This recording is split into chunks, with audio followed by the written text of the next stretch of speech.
คนที่เริ่มทรงฌานเป็นแล้ว หรือเป็นไม่ในปฐมฌานจังสิเริ่มต้นเป็นคือว่าล่ะเพราะว่าเฮาบ่เคยเป็นก็ต้องมีความสงสัยเป็นธรรมดามีความสงสัยว่าคือหยังเป็นหยังความรู้สึกนี่อาการนี่เป็นความผิดหรือถูกร้ายหรือดีแล้วก็อยากรู้ว่ามีผลต่อตัวเองแบบใดเป็นธรรมดาคือเขาอยากให้อธิบายอารมณ์ความรู้สึกในปฐมฌานลมหายใจเฮาก็มีคือมันยังมีความเข้าไปเพ่งอยู่ความคิดยังมีอยู่แต่ว่าคิดถึงลมหายใจเรื่อยๆสตินึกถึงลมหายใจเข้าและออกเรามีอาการปิติอันหนึ่งเกิดขึ้นถ้าสิเว้าโดยหลักสูตรโดยทั่วไปมันก็กว้างเกินเพิ่นให้นัยยะไว้ซื่อๆแต่ว่าเฮาเว้าโดยที่เฮาแนะนำกันคือเอาอาการปิติหรือความรู้สึกนิ่มๆนุ่งๆนึบๆลึกๆบ่อนๆเย็นๆเบาๆแผ่วๆบางๆไว้ตรงกลางคิ้วกลางหน้าผากเฮานี่นะเนี่ยจังว่าอยากให้อธิบายว่ามันมีอารมณ์เป็นแบบใด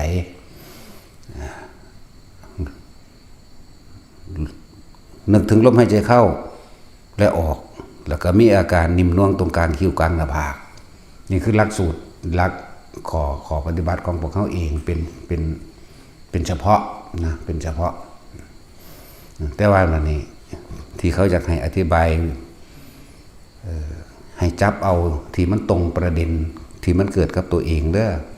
ที่มันเกิดกับตัวเองอันนี้เป็นโดยทั่วไปโดยกว้างขวางโดยบริยนย่อลงมาเป็นหลักสูตรเดียวเป็นวิธีการนี้วิธีการเดียว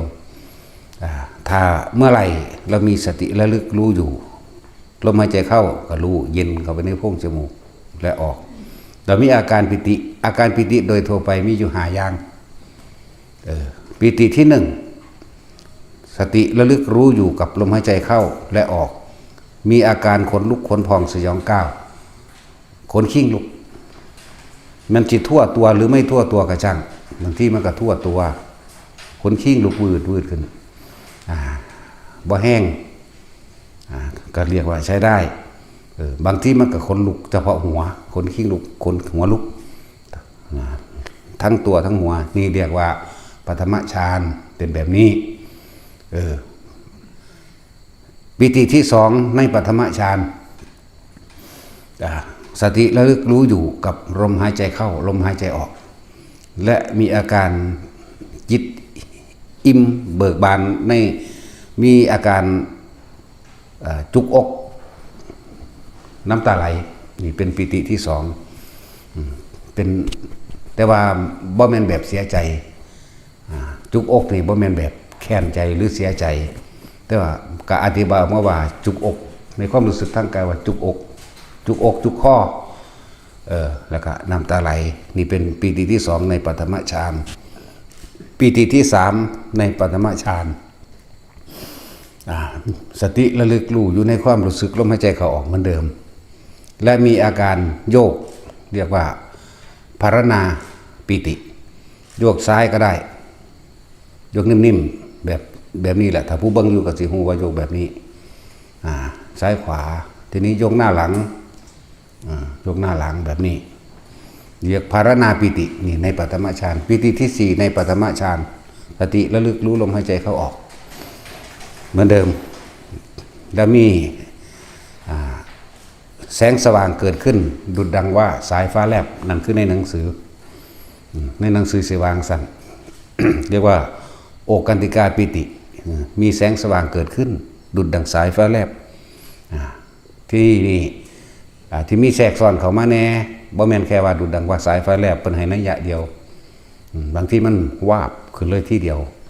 แล้วเฮาสิส่วนมากเฮาสิบ่เคยเห็นเฮาสิตื่นเต้นแล้วก็ ไปคิดหาเหตุผลกับมันว่ามันคืออย่างเป็นอย่างไรหรือดีผีหรือคนผิดหรือถูกวาบขึ้นเลยไกลๆก็มีใกล้ก็มีหรือบางครั้งเป็นดุจดังว่าเปิดไฟอยู่หน้าผากหรือบางครั้งอันตัวนี้มันสิมีหลายอย่างความรู้สึกหรือนิมิตหลายอย่างก็ว่าได้บางที่ก็เห็นดุจดังว่าลมหายใจเข้าออกมีคล้ายๆกับขาวนวลๆอยู่ในโพรงจมูกเขาหรือเป็นแท่งๆย่าวเขาออกก็มีขาวนวลเขียวนวลเหลืองนวลนี่เรียกว่าโอกันติกาปิตินี่คือปัตตมฌานเด้อปัตตมฌานโดยปิติที่ห้าเมื่อจิตตั้งมั่นที่แล้วหมายถึงรู้ลมหายใจเข้าออกแล้วลึกรู้สึกอยู่กับเพียงแค่ลมหายใจเข้าออกจะมีอาการนี่อาการเป็นแค่ความรู้สึกเป็นว่ากายลอยขึ้นกายลอยขึ้นยาวลอยไปในอากาศนะนี่เป็นปิติหาอย่างนี่คือในหลักสูตรแต่ว่าโดยประสบการณ์แน่บางที่ก็กายไม่ได้ลอยแต่ตัวยืดขึ้นยืดเหมือนกับว่าทะลุหลังคาเหมือนทะลุหลังคาขึ้นไปยืดไปดูอากาศหรือบางครั้งก็มีอาการร่างกายอ้วนโพ่งขึ้นกายนี่พองขึ้นเหมือนกับนั่งเต็มห้องไปเลยนี่เป็นปีติห้าอย่างในปฐมฌานยังมีความคิดอยู่เด้เห็นไหมว่าความคิดมันคิดถึงลมเข้าออกนั่นเองนี่ต่างหากแต่ว่าสำหรับที่พวกเข้าฝึกกันเข้าสิสร้างฐานที่ตั้งแห่งจิตแบบนี้เลยปฐมฌานของเข้าเองนี่คืออย่างสติก็นี่ลมนี่บ่ขาดอยู่แล้วเห็นไหมแล้วเลือกรู้ลมหายใจเข้าออกเพียงแค่เฉพาะในโพรงจมูกลมสิเย็นเข้าไปในโพรงจมูกแค่ให้มันสุดก็แค่ดังหักหรือปลายคิ้วทั้งสองสิมโค้งมากมันสิสุดนี่แต่แปลว่าเป็นความระลึกรู้อยู่ข้างในรู้สึกตัวนั่นแหละรู้สึกตัวว่าลมเย็นอยู่ในโพรงจมูกข้างในแต่ว่าเฮานิยมหรือให้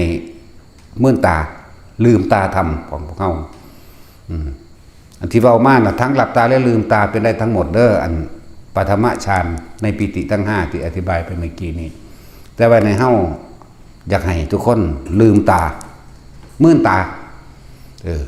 ฝึกขั้นต้นแรกก็คือเหลือบตาดูปลายจมูกก้มลงจักหน่อยแล้วก็โฟกัสสายตาทั้งสองข้างรวบไปไว้ที่ปลายจมูกเฮาก็จะเห็นปลายจมูกล่างๆพื้นกับล่างหมายก้มลงนี่พื้นกับล่างเข่าเจ้าของกับล่างทั้งพื้นล่างทั้งเห็นลางๆนะถึงจะโฟกัสหรือต้อมสายตาเข้าไปแต่ว่าส่วนมากมันสิไปอยู่ในฝั่งขวาของสายตามากกว่าแล้วหายใจเข้าถ้าคนมีคำบริกรรมก็หายใจเข้าพุทธหายใจออกโทหรือสิใส่คำบริกรรมยังก็แล้วแต่เดี๋ยวสิว่าถามใช้คำบริกรรมอย่างนี้ได้ไหมอีกหายใจเข้าว่านกบินก็ได้ตัวเห็นป่ะหายใจเข้าว่านกหายใจออกว่าบินก็ได้ต้องดักไว้ก่อนใส่คำบริกรรมแบบใดก็ได้หายใจเข้านามะหายใจออกพัทธะหายใจเข้าสัมมาหายใจออกอรหังก็ได้เข้าใจว่าล่ะ มันตุกจิกนะบ่ทดสอบทดลองอีหยังบ่ท่านเฮ็ดหยังอยู่ถามก่อนใส่คำบริกรรมพุทโธโลดจังกว้างพุทโธเป็นพระนามของพุทธเจ้าทุกพระองค์รวมกันเลยนั่นแหละหายใจเข้าพุทหายใจออกโทเข้าพุทออกโทนี่ความคิดมีเฉพาะคำว่าพุทความรู้สึกมีเฉพาะคำลมเย็นอยู่ในโพรงจมูกไปพร้อมกันพุทกับโทเท่านั้นแล้วความรู้สึกอันนึงจะเกิดขึ้นตรงกลางระหว่างคิ้วนิ่มๆนวลๆก็ว่านึบๆก็ว่าตึงๆก็ว่าเบาๆแผ่วๆก็ว่าบางคนก็ว่าเป็นต้นๆบางคนก็ว่าเป็นตึงๆบางคนก็ว่าเป็นเงี้ยวๆออกขึ้นหน้าผากเงี้ยวออกในความรู้สึกของเขาภาษาสิถ่ายทอดออกมาเพราะว่าเงี้ยวๆบางคนโดยความรู้สึกว่าเงี้ยวๆต้องยืดออกมาแต่มันเป็นภาษาถ่ายทอดความรู้สึก บางนี้บางที่ก็ว่าเป็นบอนๆสงสัยสิไปคิดถึงปลาบอนน้ำสะนั่นแหละว่าเป็นบอนๆอยู่กลางหน้าผากกลางคิ้วนะบางคนก็วางสั้นเพราะว่าเป็นนิ่มๆนุ่งๆหรือเย็นๆหรือบางที่ก็ว่าเป็นคือเขาเอาปลายนิ้วมือนี่แตะนิ่มๆแบบนั้นนี่เรียกว่าปฐมฌานนั่นแหละแต่ก็ฝึกให้มันคล่องโดยนั่งท่าใดก็ได้ไม่จำกัดท่าเด้อบ่แม่นว่าไปจำกัดท่าโดยต้องขวาทับซ้ายมือขวาทับมือซ้ายนั่นเป็นวิธีการสอนของเพิ่นบ่ได้แม่นสิเอามาเป็นจำกัดหรือต้องตายตัวแบบนั้นก็บ่แม่นเด้อนั่งท่าใดก็ได้นั่งเหยียดซ้อยนั่งเก้าอี้นั่งโต๊ะนั่งตั้งนั่งเตียง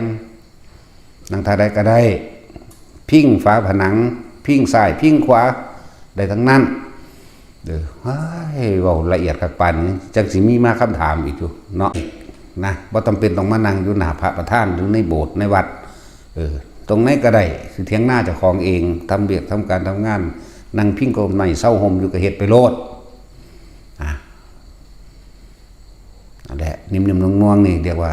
ปฐมฌานวิตกหมายถึงคิดถึงลมหายใจเข้าและออกหรือวิตกหมายถึงคิดถึงคำบริกรรมพุทธกับโทนั่นเองวิจารหมายถึงประคองเอาไว้บ่ให้มันออกจากกรรมฐานอันนี้ฐานที่ตั้งแห่งการกระทำอันนี้บ่ให้มันออกบ่ให้ความคิดออกไปทางอื่นปิติเกิดแต่เฮาเอาปิติเป็นตัวนิ่มนวลอยู่ตรงกลางหน้าผากนี่เองนี่เรียกปฐมฌานมานั่งเฮ็ดไปแล้วก็ค่อยยืนเฮ็ดไปยืนก็เป็นเดินก็เป็นนอนก็เป็นหมายถึงว่ากระทำเมื่อไหร่ที่มันชำนาญหมายถึงแค่นึกถึงลมหายใจเข้าและออกเพียงแค่ลมเข้านี่ก็ได้เลยเรียกว่าชำนาญเรียกว่าชินในชั้นที่หนึ่งก็ว่าบัดนี้ชั้นที่สองเป็นจังไดเมื่อชินในที่หนึ่งปฐมฌานวิตกวิจารปิติสุขเอกคตานี่ซื่อมันชินแล้วในยืนเดินนั่งนอนหงายก็ได้นอนตะแคงก็ได้ตะแคงซ้ายก็แคงขวาก็ได้ถ้านอนเมีบก็จะทับดังนอนเมีบรู้จักนอนเมีบบ่นอนคว่ำแล้วเอามือมากายข้างไว้หรือกายหมอนไว้จะทับดังอย่างเดียวได้ทั้งนั้นบอกบัดสุธาแล้วดูสินอนเอาขาผูกใส่คือหอยหัวลงมากก็ได้นอนแบบข้างข้าวก็ได้เนาะแบบนั้นก็ได้นอนยืนก็ได้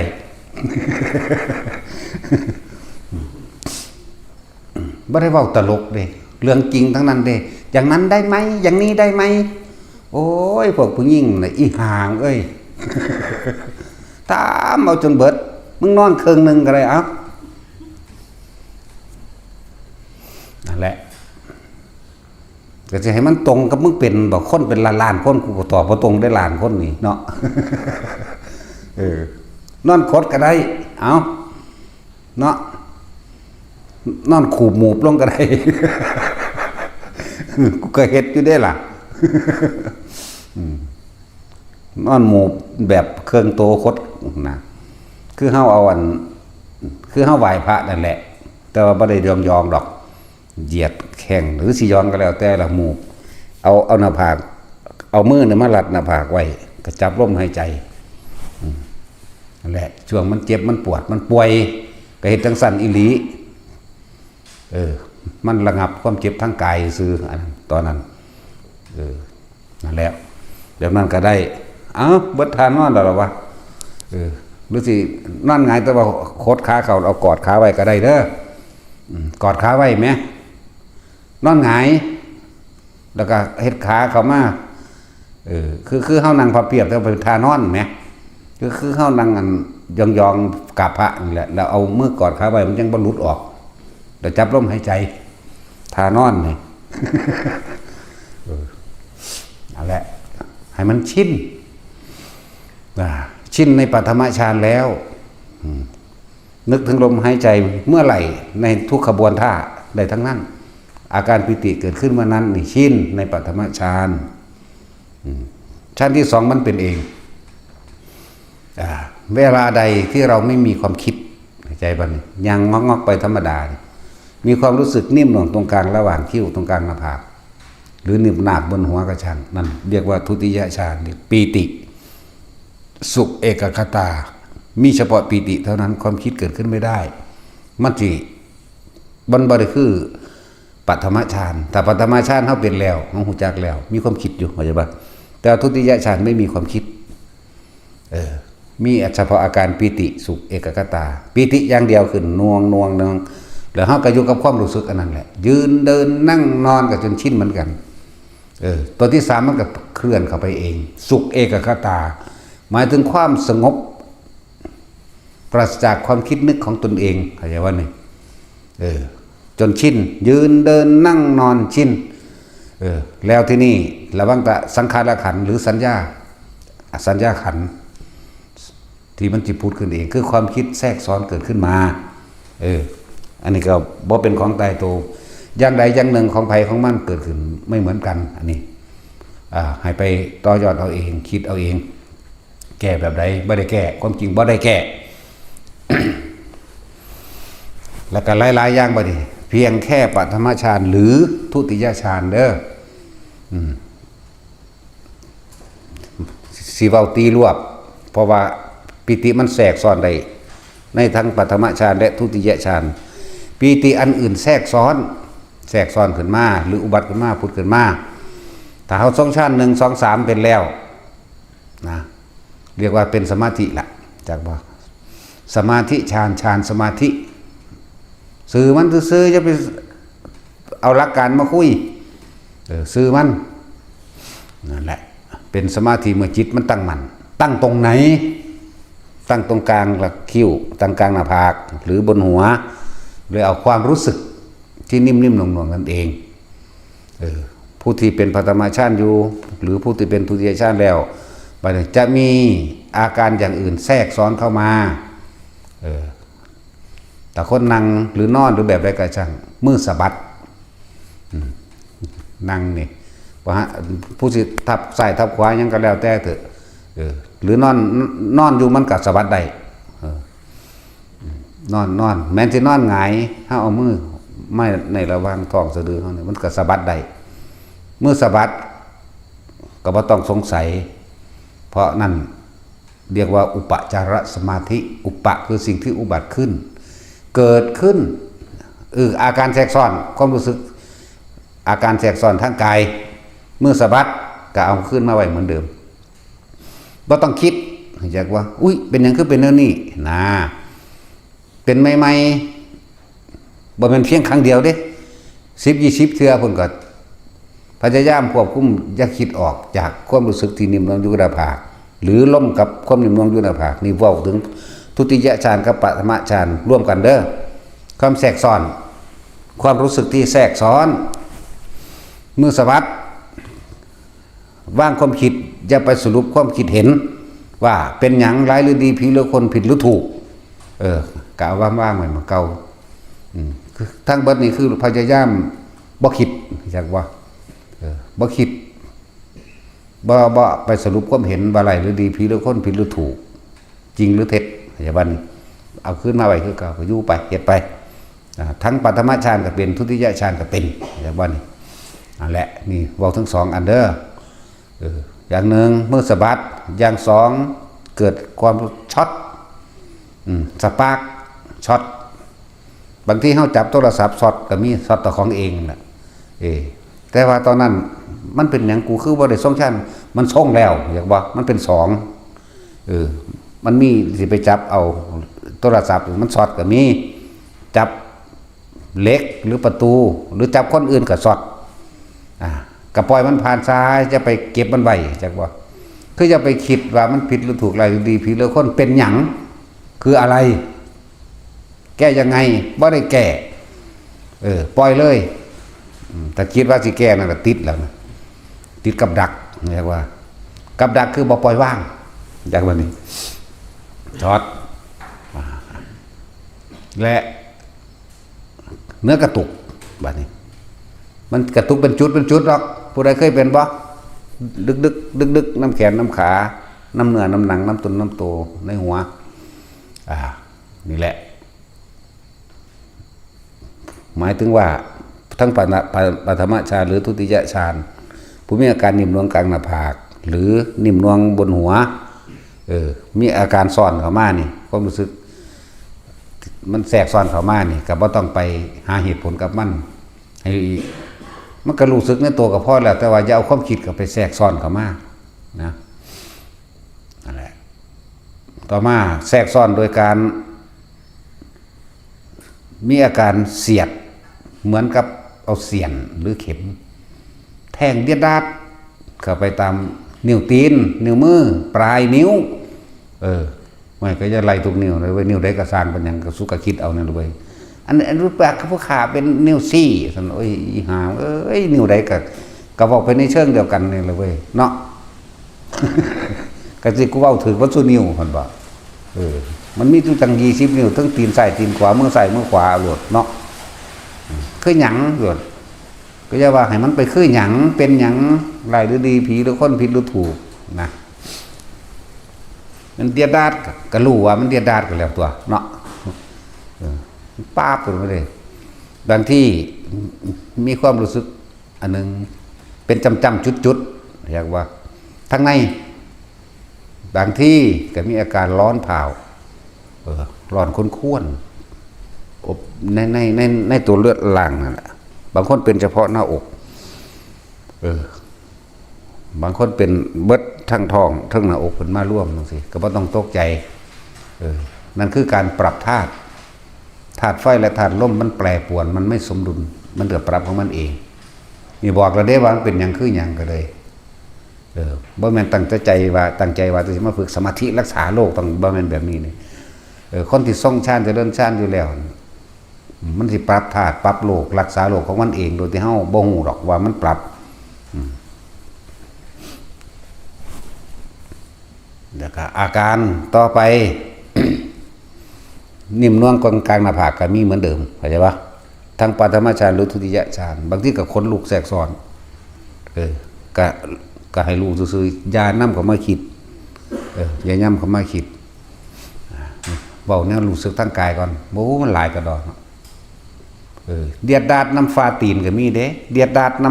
ำนิ้วตีนนิ้วมือก็แล้วแต่ฟ้ามือก็ตามแขนขาหรือคนที่เกี่ยวกับโรคหัวใจมื้อนี้มันสิเป็นเดียดดาดเสียดเข้ามาเหมือนแท่งข้างหลังเหมือนเอาหยังแง่เข้าไปข้างหลังแต่ว่าเป็นเหมือนกับเสี้ยนเย็ดเข้ามาหัวใจจังซี่ก็มีก็ปล่อยมันเลยอย่าไปสงสัยอย่าไปยั่งปล่อยมันเลยอย่าไปยั่งคิดอย่าไปหยุดคิดเพื่อจะหาเหตุผลนะปล่อยมันเลยบอกต่อมาบัดนี้คนนั่งจังซี่แต่มีเนืองนวงอยู่บนหน้าผากทั้งทุติยะและปฐมะเด้อท่านที่1กับที่2จังทั้งตึงที่2มันมีอาการโยกเสริมเข้ามาใส่ความรู้สึกหยุดก็ได้แล้วก็เพราะว่าเฮาสิจับอันเดียว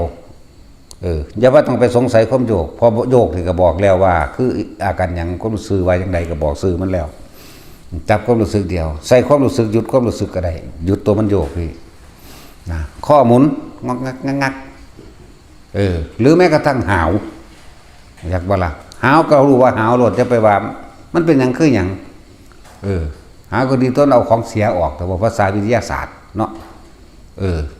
ปากตดมันหาวนั่นเย้าดากตดเด้ มันออกมามันมีกลิ่นเด้แต่อันตัวนั้นเนาะ มันมีกลิ่นอันนั้นมันก็ปรับธาตุเหมือนกันเข้าใจบ่ล่ะหาวหรือเบาอีกเชิงหนึ่งเพื่อเกิดความสบายใจเขาได้รับบุญน้ำตัวเขาขอบุญดักกันแล้วไปแบบนี้สิแทรกซ้อนเข้ามาอีกแล้วยังไงจะอุทิศตรงให้ถึงถูกไปเดี๋ยวไปนิพพานโลดสูจิมันเงินน้ำข้นไหลเนาะ ที่เหตุทั้งเบิดมาทั้งเบิดเนี่ยล้วนแล้วถ้าเป็นบันไดก้าวสู่ความปล่อยว่างสู่ความว่างความสุญญตาความอนัตตาเด้บ่แม่นมาฆ่าน้ำก๊อกล็อกแก๊กแก๊กกิ๊กกิ๊กจ๊อกจ๊อกน้ำมูนี่เด้แค่ความรู้สึกน้ำมูนี่ก็ยังพอแห้งแล้วเด้ อันความสงสัยต่างๆนาคืออะไรร้ายดีๆพี่ละคนผิดหรือถูกต้องทำยังไงจังแก้ยังไงจังวางยังไงนี่เห็นบ่ล่ะก็มึงคิดสิว่างอยู่มันบ่ว่างเด้อน่ะมันต้องไปเลยว่างเลยว่างคือบ่คิดแต่คิดบ่แม่นว่างนั่นแหละปล่อยไปเบิดทุกอันจับความรู้สึกเดียวอย่างนี้จากความรู้สึกในกายนี่สติปัฏฐาน4อย่างนี้จากความรู้สึกในกายก็อยู่ในเรือนร่างกายอาศัยกายนั่นแหละเป็นฐานที่ตั้งแห่งจิตก็ดีคืออุณโลมนี่แหละถึงมันจะเคลื่อนไปบนหัวกลางหัวนุ่มๆนุ่มๆนาบหรือถึงมันสิเย็นวืบลงไปในกลางสมองทำกลางสมองก็ให้รู้ซื่อบางที่มันเกิดอิ่มเอิบทำกลางอกก็รู้ซื่ออีกบ่ให้ว่าอีหยังรู้ซื่อมันบ่ออกจากกายหรือเป็นว่าใส่ได้แล้วมันละแล้วเฮาบ่ได้ไปละมันเฮารู้สึกโตซื่อนั่นแหละยังอีกระบาดนี่ขั้นต่อไปทางกว่านั้นได้บาดนี่โดยเฉพาะเอาทั้งชั้นที่1ที่2เด้อบอกไปแล้วอันเรื่องมื้อนี้ถ้ามันเกิดบ่ได้กับประมวลเหตุการณ์ปล่อยเอา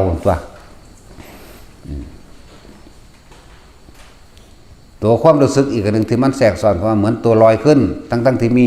นิ่มนวลกลางหน้าผากก็เหมือนกันหรือตัวใหญ่ขึ้นก็ตามจะต้องปล่อยทั้งเบิดเหมือนเดิมนะปล่อยทั้งเบิดเหมือนเดิมตัวมันที่สงสัยมากๆแน่น่ะคือตัวแทรกซ้อนโดยโอกันติกาปิติบ่แม่นแค่ว่าได้บ่แม่นแค่ว่าแสงสว่างเกิดขึ้นเด้ตัวนี้ร่วมอยู่ในหมวดของนิมิตต่างๆนิมิตสิ่งที่ปรากฏขึ้นให้ตาเห็นให้หูได้ยินให้จมูกได้กลิ่นเรียกนิมิตนิมิตภาพนิมิตกินนิมิตเสียงมื้อนี้ตัวนี้สิแก้ยากกว่าหลายอันอีกนะพวกประสาทพวกคลอแคลก็เอานำมาเว้ามาถามพวกละบ่เป็นถ้าไปเห็นแบบนี้หังสินักกว่าเก่าอีกนำโอ้สารพัด ไปนำไปปรับภพภูมินำไปอุทิศบุญนำไปนั่นเอากันขึ้นจากนั้นลกติดนั่นติดนี่ถูกหลอกวัดเข้าใจว่าล่ะพวกนั้นอันนี้สิเว้าบาดนี้สำหรับประเภทที่มีนิมิตบาดนี้บางที่มันก็คำว่าแสงให้เมื่อตาเฮ็ดนะพวกรับตาเจ้ามาเว้าเด้อภาษาฝันมันเจ้าสินั่งมีสติดีกระจังแต่รับตาคนบ่สนใจสิตอบให้เจ้าพวกนี้ก็แตกแขนงเอาเองนั่นล่ะเว้ยเนาะบ่แม่นว่าสินำไปตอบเบิดรับตาฮิปฮีก็มีอันคนว่าทำตาลางๆเข้าไปนี่เห็นนั่นคืออะไรอีกก็มีคือเป็นบ้าเท่านั้นแหละ คือประสาทนั่นแหละขอรอแคลจังสันมันบ่ได้เอาจริงเอาจังดอกอันนี้เฮาตอบสอบผู้ตั้งใจบัดนี้พวกนิมิตต่างๆทั้งที่ยืนอยู่เดินอยู่นั่งอยู่นอนอยู่ทั้งหมดนั่งท่าไหนก็ได้นั่งย้อนขาตามเถียงหน้านั่งย้อนขาตามเตียงตามโต๊ะหรือนั่งย้อนขาอยู่ตามผู้ตามผาตามหินยังก็แล้วแต่หรือนั่งแบบใดก็สร้างยืนเดินนอนนั่ง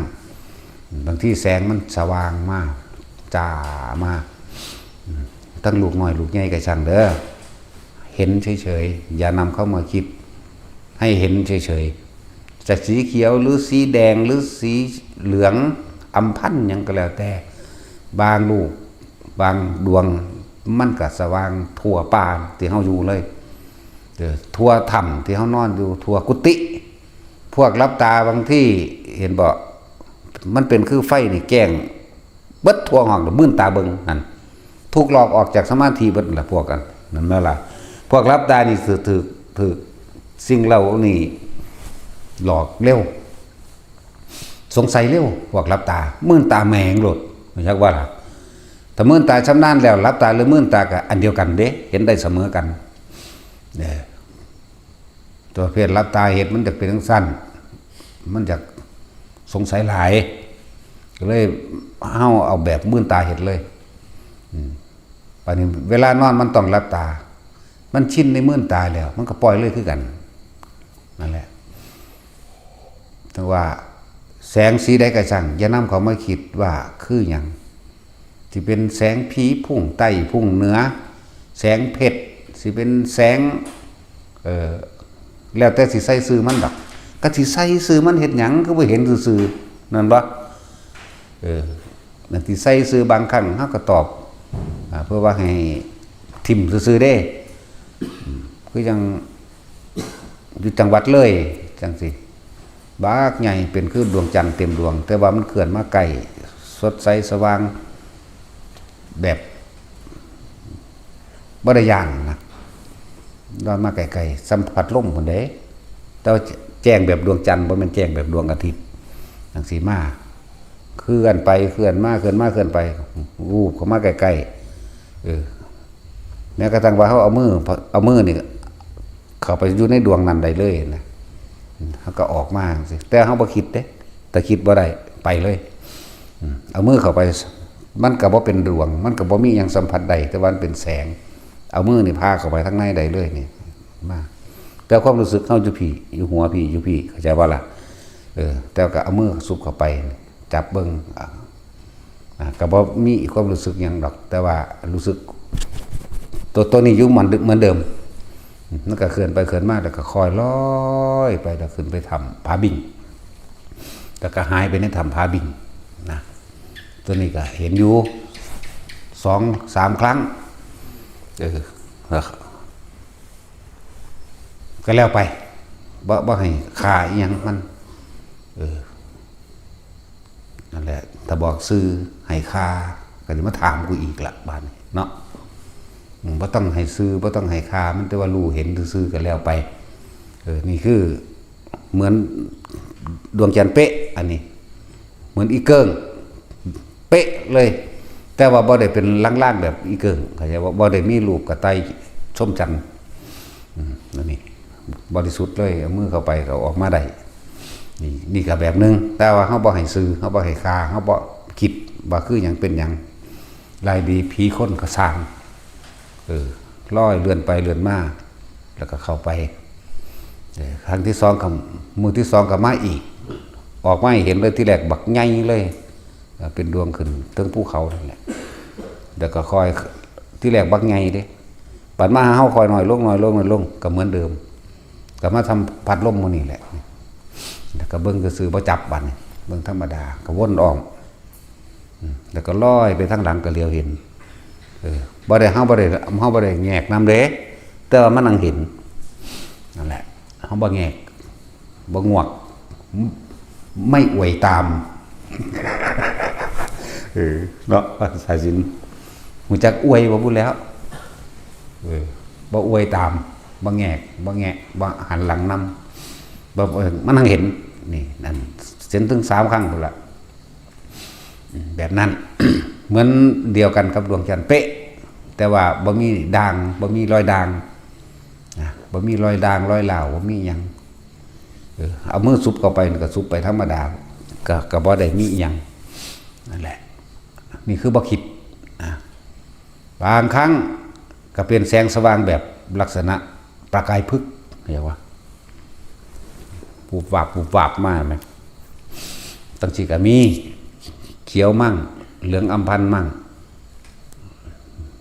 แดงส้มหลายแบบที่มานั่นแหละแต่ว่าบ่คิดจักแบบ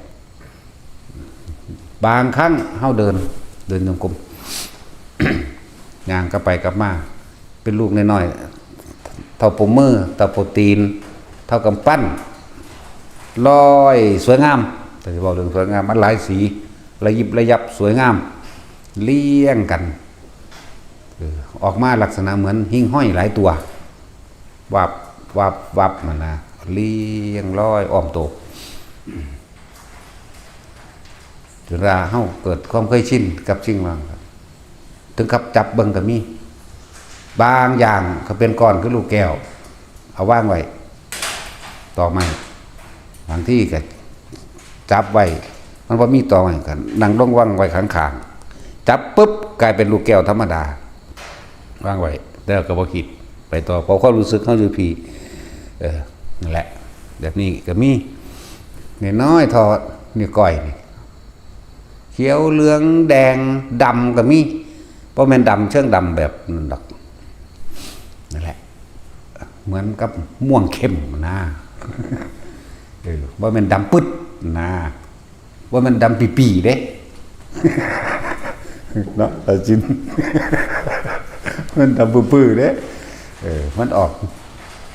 เขียวนิ่นแต่สิว่านั่นละสิว่าดำก็บ่แม่นทั้งโดยเต็มๆนั่นแหละว่างไว้ซื่อๆมีหมายถึงสิเว้าให้ฟังนี่เพราะนั้นไปเว้าเอาสิ่งประหลาดนี่เว้าให้ว่างเว้าว่าให้ค่ามันว่ามันคือหยังเด้อย่าคิดว่านี่คือหยังคือลูกแก้วพญานาคบะว่าเด้เนาะลูกแก้วตาแมวเด็กน้อยเล่นดีๆนี่แหละบ่ต้องพญานาคพญาเนกทั้งใดดอกนะแต่ก็บ่มีคุณวิเศษอีหยังใดๆทั้งสิ้นนะคือบ่ให้ค่ากับทุกอย่างเลยที่ปรากฏขึ้นนี่กำลังเว้าถึงเรื่องโอกกันติกาปีติแสงสว่างได้เกิดขึ้นแล้วบ่แม่นแค่นั้นนะบ่แม่นแค่แลบๆฟ้าแลบแป๊บๆอยู่ข้างขอบตาเฮานี่หรือแลบๆหรือทางหน้าหรือเปิดไฟแป๊บขึ้นแค่นี้แต่ก็บ่ต้องให้ค่าจักอย่างแสงยิ่งกว่านั้นอีกสิว่าหยังเวลามันนิ่งเข้าไปจริงๆแล้วฮึบโล่งสว่างไร้เงาหาประมาณไม่ได้อันนั้นก็เป็นมันบ่ได้หูเมื่อตัวดอกตัวนั้นตอนที่มันเป็นตัวนั้นแต่ตอนรู้สึกตัวนี่ก็อย่างหนึ่งนะตัวนั้นมันเข่าชานมันเข่าของมันดอกอันนั้นมันแอบเขาเองร้อยเขาเองมันเผลอเข้าไปนั่นแหละตัวที่สี่ว่าต้องไปสนใจมันเอา1 2 3พ่อมีสิแก้เฉพาะ1 2 3พอบอกว่ามันสิมีสติมันมีความคิดนึกแทรกซ้อนกับเขากันได้แต่ว่าตัวที่สี่มันตัดเขาของมันเองดอกมาปล่อยไว้อันนั้นนั่นแหละมันก็เข้าเรื่อยอยู่ดอกว่ามันสิมีกำลังให้ส่งที่1ส่งที่2ส่งที่3ได้ทั้งนั้นแต่ก็อยู่ได้นานอีกนะแต่ก็อิ่มบ่ค่อยหิวค่อยอยากกินหยังแต่มันเข้าไปแบบนั้นแล้วเป็นอาทิตย์2 อาทิตย์แต่เขาบอกส่ง2ส่ง3ส่ง2ส่ง3ตัวที่1เขาบอกมันก็ผ่านแล้วเนาะตัวที่1ก็ดีส่ง2ส่ง3ถ้าสิส่งที่1กับตอนเขาคิดพิจารณาไกลควรเด้ฟัง2ไม่มีความคิด3ความคิดผุดขึ้นเอง1เวลาเขาสิคิดพิจารณาและไกลควรบางเรื่องโดยปฏิจจสมุปบาทอาการปิติเกิดอยู่นี่แล้วเขาไกลควรอวิชชาคือความบ่รู้ของเขา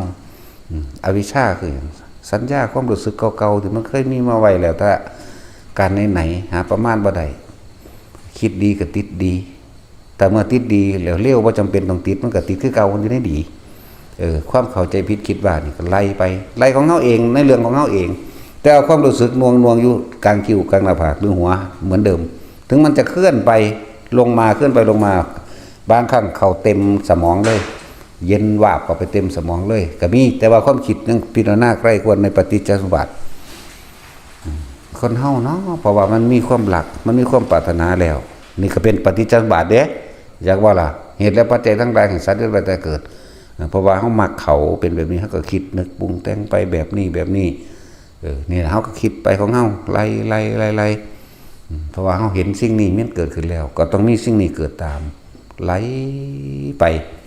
ใครควรแล้วใครควรอีกบ่แม่นเทเดียวเด้ที่เว้ามานี่เป็นหมื่นๆครั้งเหมือนเด้บ่แม่นซ้ำพวกเจ้า10เทื่อสิมาถามเด้เป็นหมื่นๆจนประมาณบ่ได้เลยอันที่ว่ากูไล่สักเท่าไหร่กลับไปกลับมาไปซ้ำๆซากๆเดิมๆนั่นแหละกลับไปเรื่องอ่านเพิ่นภาษาบาลีอนุโลมและปฏิโลมก็ไปพุ่นแล้วทับขึ้นหลังเพราะมีชาติชราจึงมีแบบชาตินั้นมาจากไหนหนอชาติก็มาจากภพมาจากไหนหนอนี่ก็ไล่มาไล่ย้อนหลังขึ้นมาหาอวิชชาจากอวิชชาไล่ไปหาชาติชรามรณะนั่นแหละไล่จากหลังขึ้นมาความเกิดของเฮามันมาจากไสเนี่ยมันมาจากภพมันมาจากไสนั่นมันมาจากอุปทานมาจากไสอุปทานมาจากตัณหามาจากไสตัณหามาจากเวทนาไล่ขึ้นหลังได้บัดนี้เวทนามาจากไสมาจากผัสสะมาจากไสมาจากอายตนะมาจากไสนี่ไล่ไปเห็นบ่นี่มาจากรูปและน้ำและรูปและน้ำมาจากไสมาจากวิญญาณ วิญญาณมาจากไสมาจากสังขารความคิดนึกปรุงแต่งต่างๆสังขารมาจากไสมาจากความบ่รู้คืออวิชชา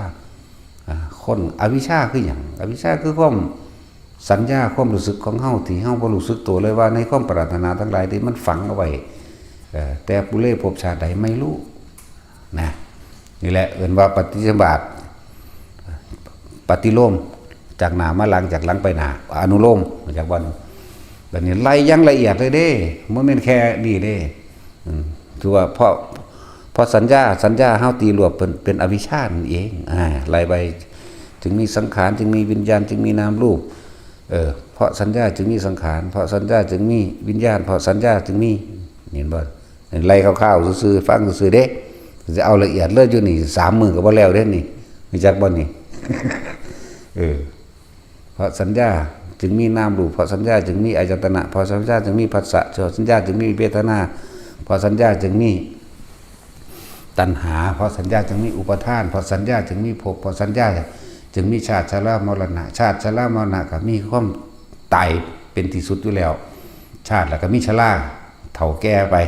แล้วก็ตายเป็นที่สุดอยู่แล้วแต่เฮาบ่เกิดมันก็ถ้าเฮ็ดจังได๋มันสิบ่ตายมันก็บ่เกิดนี่ก็ไล่ขึ้นหลังมาอีกเด้อบัดนี้ต้องละสัญญาจึงจะบ่เกิดต้องละสัญญาจึงบ่มีภพถ้าเฮาบ่ปรุงแต่งสัญญาภพก็เกิดขึ้นบ่ได้บ่ปรุงแต่งสัญญาก็อุปทานเกิดบ่ได้บ่ปรุงแต่งสัญญาตัณหาเกิดบ่ได้บ่ปรุงแต่งสัญญาภาวนาเกิดบ่ได้บ่แต่งปรุงแต่งสัญญาผัสสะก็เกิดขึ้นบ่ได้บ่ปรุงแต่งสัญญาแม่นตาหูจมูกลิ้นกายใจสิหูสิเห็นหยังก็ได้แต่บ่ปรุงแต่งสัญญาเวทนาก็เกิดบ่ได้นี่ก็ไล่ขึ้นไปหาอายตนะไล่ขึ้นไปไล่ไปหาพุ่นก็เรียกว่าดับสัญญานะไล่ไปไล่มาไปปึ๊บเข้าอีกอยู่ในความสว่างอันหาประมาณบ่ได้นั่นแหละที่เขาเจ้าว่าแจ้งสว่างต่างๆนานาก็แล้วแต่ซับไปซับมันอันนั้นเป็นเขาเจ้าทายความรู้สึกออกมาในแต่ตอนนั้นซื่อออกมาอีกไล่อีกเด้บ่ได้ย่อมง่ายๆเด้ซัดอยู่พอสำนั้นบ่ฮู้จักหิวข้าวหิวน้ำเป็นเด้แล้วความเพียรมันมีเวลามันมีกำลังนั่นแหละอินทรีย์พละหรือศรัทธาพละก็ว่าไปเนาะจังซั่นแล้วศรัทธาธรรมดาคือตั้งใจมุ่งมั่นยังมีเจตนาอยู่แต่ว่าศรัทธาตัวนั้นน่ะศรัทธาพละนี่เป็นเองเป็นแบบรู้สึกฮึกเหิมขึ้นมาบอกที่หลังแต่ว่าตอนเป็นไปเลยเด้แล้วบ่จักเมื่อยลักล่าได้เดินจงกรมก็เดินจงหันเท่าใดมือก็บ่รู้ตัวเองน่ะบ่ซั่นเฮาสิตอนเฮาลงมานี่เถียงเขาบ่แม่กูผ่านไป2 เดือนกูบ่รู้สึกโตเลยตัวนี้นะบ่รู้สึกเลยว่าวันที่เท่าใดเดือนปีหยังเวลาหยังบ่รู้พี่ยังเข้าใจว่าหมู่บ้านนี่เข้าใจบ่เหมือนกับเฮาลงจากป่าจากดงมาเหมือนเมื่อวานนี่ยังเถียงเขาว่าเป็นเมื่อวานนี่อยู่คือว่าเฮาลงมันเดือนกุมภาเดือนลงมาเดือนกุมภานี่มันสิเป็นมีหน้าแล้วเด้จังซี่บางแท้บ่แม่นเมษาพฤษภามิถุนาแล้วหัวดับกว่าสิฟื้นขึ้นตัวนั้นมาได้ก็พอแห้งนะแล้วก็บ่ได้คิดยากบักษณะเด้นั่นแหละเป็นลักษณะนั้นนี่อาศัยพิจารณาซึ่งเหตุและปัจจัยทั้งหลายที่ตัวเองเวียนว่ายตายเกิดเด้เมื่อรู้ตัวเองแล้วก็รู้ผู้อื่นนั่นแหละมันสิไปรู้มันสิไปยากหยังเจ้าของก็เป็นจังซี่รู้โตแล้วผู้อื่นก็เป็นเหมือนกันบ่เกี่ยวกับหญิงกับชายที่ตัณหาหมายว่าล่ะความอยากเดียวกันตัณหาเดียวกันเพียงแต่เป็นไปตามเหตุปัจจัยในกรรมของไปของมันโดยผู้หญิงโดยผู้ชายซื่อๆเด้นั่นแหละบ่จังว่านี่เพียงแค่ปฐมฌานเด้เจ้าบ่นี่ที่เว้ามานี่ความรู้สึกตัวยังมีอยู่ความคิดพิจารณาไปเลยนั่นแหละเราชัดเจนปานใดอีกพิจารณาแบบใดพิจารณาในองค์ฌานที่1นั่นเองวิตกคือการคิดใคร่ควรพิจารณาเรื่องใดเรื่องหนึ่งที่เขากำหนดกันมาบ่ว่าจะเป็นเรื่องอสุภะกะสร้างเกสาโลมานาคาทันตาตาโจนี่บ่ว่าสิคิดพิจารณาเรื่องนี้กะสร้างรวมจนเป็นธาตุทั้ง4รวมจนว่ามีชีวิตอยู่เป็นแบบนี้เป็นธาตุที่เป็นอาการ42ไม่ใช่อาการ32เอาจนว่ามันพังจนว่ามันขึ้นมาเกสาวงโลมาขนนาคาเล็บทันตาวันตะโจนังบางสังเนื้อนาคารวยอันเดียกระดูกกระดิ่งเป็นอย่างที่ในกระดูกไล่ไป เลยแยกออกมาเนี่ยนี่10อย่างนี่เป็นธาตุดินกับว่านี่12อย่างนี่เป็นธาตุน้ำปิตังนิโสโดยตังน้ำเลือดเสโทน้ำเหงื่อเมโทน้ำคนอสุน้ำตาวาสาน้ำเดือดไล่อยู่พอจำนี่เลยครับไปก็มากไปในอสุภะนี่จนว่ามัตเกมัตตุลุงคังก็ว่าไปนั่นแหละไล่ไปมูดขูดลงไปหามูดหาขูดละเกิดเป็นภาพปุ๊บเกศาภูมิละเมาคนนักขาเล็บเนี่ยเป็นภาพปุ๊บออกมาได้เลยเนี่ยกองออกไปเป็นธาตุดินธาตุน้ำกอบกายขึ้นเป็นโตล่างบุคคลขึ้นมาอีกเราตอนนี้เฮาไล่นี่ผมก็ลงไปอยู่ส่วนผมเป็นกองมันก็ตีรวบรวมก็เป็นกองดินเดียวกันเป็นกองน้ำเดียวกันนะก็เป็นร่างกายจึงมีธาตุลมและธาตุไฟก็ว่าไปธาตุลม6ธาตุไฟ4รวมแล้วเป็น42นี่คือคนเป็นนะไล่ของเจ้าของนั่นแหละทุกคนเหมือนกันไประบาดนั่นแหละนี่เรียกว่าตอนนี้เฮาพิจารณาตอนเป็นจังซี่ตอนอยู่เพียงแค่ปฐมฌานเอาอาการปิติมายืนยันไว้นึกไปของมันเป็นอารมณ์เดียวตั้งมั่นอยู่ในอารมณ์เดียวจากวันนี้เป็นสมาธิมันตั้งมั่นอยู่ในเรื่องเดียววิตกหมายถึงการพิจารณาไขควรวิจารณ์เฉพาะเรื่องจากวันนั่นแหละปิติมีอยู่แล้วนั่นแหละบ่ต้องเว้าสุขเอกคตามันเลยสุขไปแล้วนะไล่อยู่จังสั่นเดี๋ยวขึ้นอยู่กับความเพียรของเฮาที่แรกก็หยาบขี้คร้านแน่เฮ็ดแน่มันแน่ทั้งเธอก็คิดถึงหากูตายตรงกูบ่ตกนรกบ่ก็ลุกแข้งขึ้นมาเดินจงกรมเนี่ยจัก3นาทีไปนอน3ชั่วโมงอันเดียวก็ลุกขึ้นมาอ่านหนังสือแน่จัก2นาทีนอน8ชั่วโมงก็ค่อยดึงกันไปลากกันมาเพราะสำนีเลยนั่นแหละนี่เพียงเฮาบ่หาตั้งที่บอกว่าบ่จำเป็นต้องไปถึงว่าชาลึกๆเข้าอันนั้นลึกๆลึกๆหยังดอกบ่เลิกนี่หามันหยังล่ะอยู่จังซี่ล่ะกลางๆนี่แหละเนี่ยวันนี้บาดมันที่เข้ามันเข้าเองดอกปล่อยมันตัดมันเพราะมันเข้ามันดับปุ๊บสว่างจ้าบ่แม่นแสงเด้จักบ่บอกบ่ได้เข้าไปตรงนั้นแล้วเขาก็บ่ฮู้จักว่ามันสิซื้อไว้จังไดก็สร้างหิแมงดอกนั่นแหละบ่แม่นของลึกลับบ่แม่นหยังสิเฮ็ดยากปานนั้นนี่คิดไปนำแต่ว่ามีความรู้สึกตัวไปนำโดยเอาอาการปิติที่มาไว้หน้าผากก็ตามหัวก็ตามตอนที่เฮาพิจารณาอยู่นี่ตอนนี้เฮาพิจารณาเรื่องเกสาโลมานาคาทันตาตะโจอยู่นี่เนี่ยคือหน้าไปนี่บางที่ความรู้สึกอยู่กลางหน้าผากก็ขึ้นหัวจักว่าก็แค่ความรู้สึกบ่ได้กลุ่มมันลงมาเด้ความคิดบ่ให้แทรกซ้อนกันเลยนี่บ่คัดแย้งบ่คัดง่างกันคิดเรื่องเดียวคือเก่าความรู้สึกทางกายก็ขึ้นมาอยู่นี่บานลงมาอกก็อยู่บางทีมันไหลไปกระตุกตามเนื้อตามหนังตามเพียงตามขาสารพัดแต่สิเป็น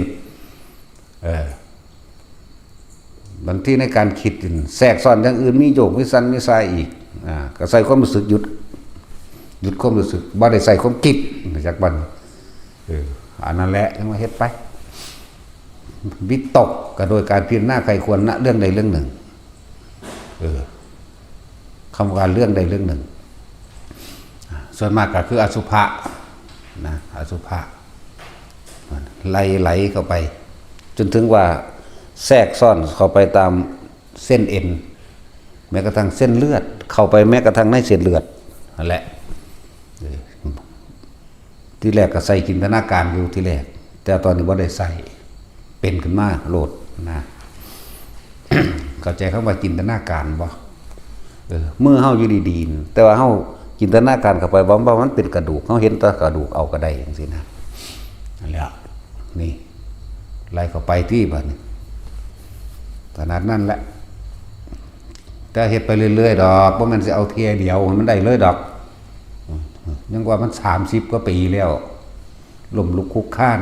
เฮ็ดเล่นมั่งเฮ็ดกิ้งมั่งขี้คร้านมั่งนอนมั่งแหละเราเรื่องของเจ้าของนั่นแหละเฮ็ดไปมั่งบ่เฮ็ดมั่งสารพัดเฮ็ดบัดสิเฮ็ดก็เฮ็ดไปบัดบ่เฮ็ดก็บ่เฮ็ดเลยนะแต่ว่าบ่เคยขาดเด้แต่ละมื้อนี่อย่าว่าล่ะบ่มีการเว้นมื้อบ่มีการเว้นมื้อจักมื้อแต่ว่าวันละเล็กวันละน้อยบางวันก็มากบางวันก็น้อยแต่ว่าไม่เคยขาดสักวันนั่นแหละบ่เคยขาด 30 ปีแล้วล่ะ ตอนนี้ไปเห็นแมงยังรถถัดดาแล้วคนมันนั่นแหละเนาะเวทยังบ่มีล่มพร้อม บ่จับล่มแต่ความรู้สึกเลยมันก็มีอยู่ในนี้แหละของสั้นแหละแล้วแต่มันที่เป็นลูกกับมันบ่ทุกอย่างนะแต่ว่าพอไปคิดสรุปใดๆให้มันทั้งสิ้นในสิ่งที่ตาเห็นหูได้ยินจมูกได้กินเห็นยังกระซังเนี่ยพูดถึงว่าเฮาใส่แค่เพียงปัตมฌานแต่เฮาบ่ใส่เฮาก็ไปที่2เท่านั้นหรือที่3เท่านั้นเข้าใจบ่นี่ที่2มันมีความคิดอย่างแต่ว่ารู้สึกโตอยู่นี่เวลายางเล่นไปหันไปนี่ก็ตามก็อยู่ในนี่อยู่ในนี่อยู่ในนี่พูดถึงว่าคนที่ฝึกเด้ตอนที่จะสำหรับตัวเองตอนนี้ย่างซื่อๆจักบ่พ่อเว้าหยังก็เว้าไปซื่อๆบ่ได้คือตอนเฮาควบคุมความรู้สึกตนเองตอนนั้นให้อยู่ในความรู้สึกเห็นต้นไม้เห็นเสือฟื้นสายไฟเห็นคนเห็นหมูหมากาไก่ได้ยินได้ฟังเรื่องราวต่างๆคนถกคนเถียงกันคนนั้นคนนี้ตอนที่เฮาคือตั้งใจอยู่บ่คิดออกจากความรู้สึกในกายใช่บ่ตอนนั้นนี่เว้าลำดับขันให้ทุกคนว่าบางคนอาจจะอยู่ในขันว่าย่างไปก็เกิดอาการปิตินิ่มนวลขึ้นหน้าผากหรือกลางหัวได้แล้วแต่ว่าสิ่งที่เฮาก็แง่พุ่นแง่พี่เดี๋ยวพุ่นแล้วพี่อยู่เห็นอยู่แต่ว่าบ่นำเข้ามาคิดนี่แหมเพราะว่าเฮาอยู่ในความรู้สึกเดียวนี้นั่นแหละเรียกว่ามันก็ค่อยๆมีกำลังของมันเองคำว่าตัวที่3สุขเอกคตาหมายถึงมันสงบความคิดเจ้าของที่ตั้งใจคิดมันสิบ่มีอย่างบ่นึงเรียกว่าสุขเอกคตาสงบแบบความคิดเจ้าของบ่มีนี่แม่บ่แม่นบ่มีเสียงเด้บ่แม่นเงียบแบบบ่มีเสียงลมเสียงนกเสียงกาเสียงคนเบาเด้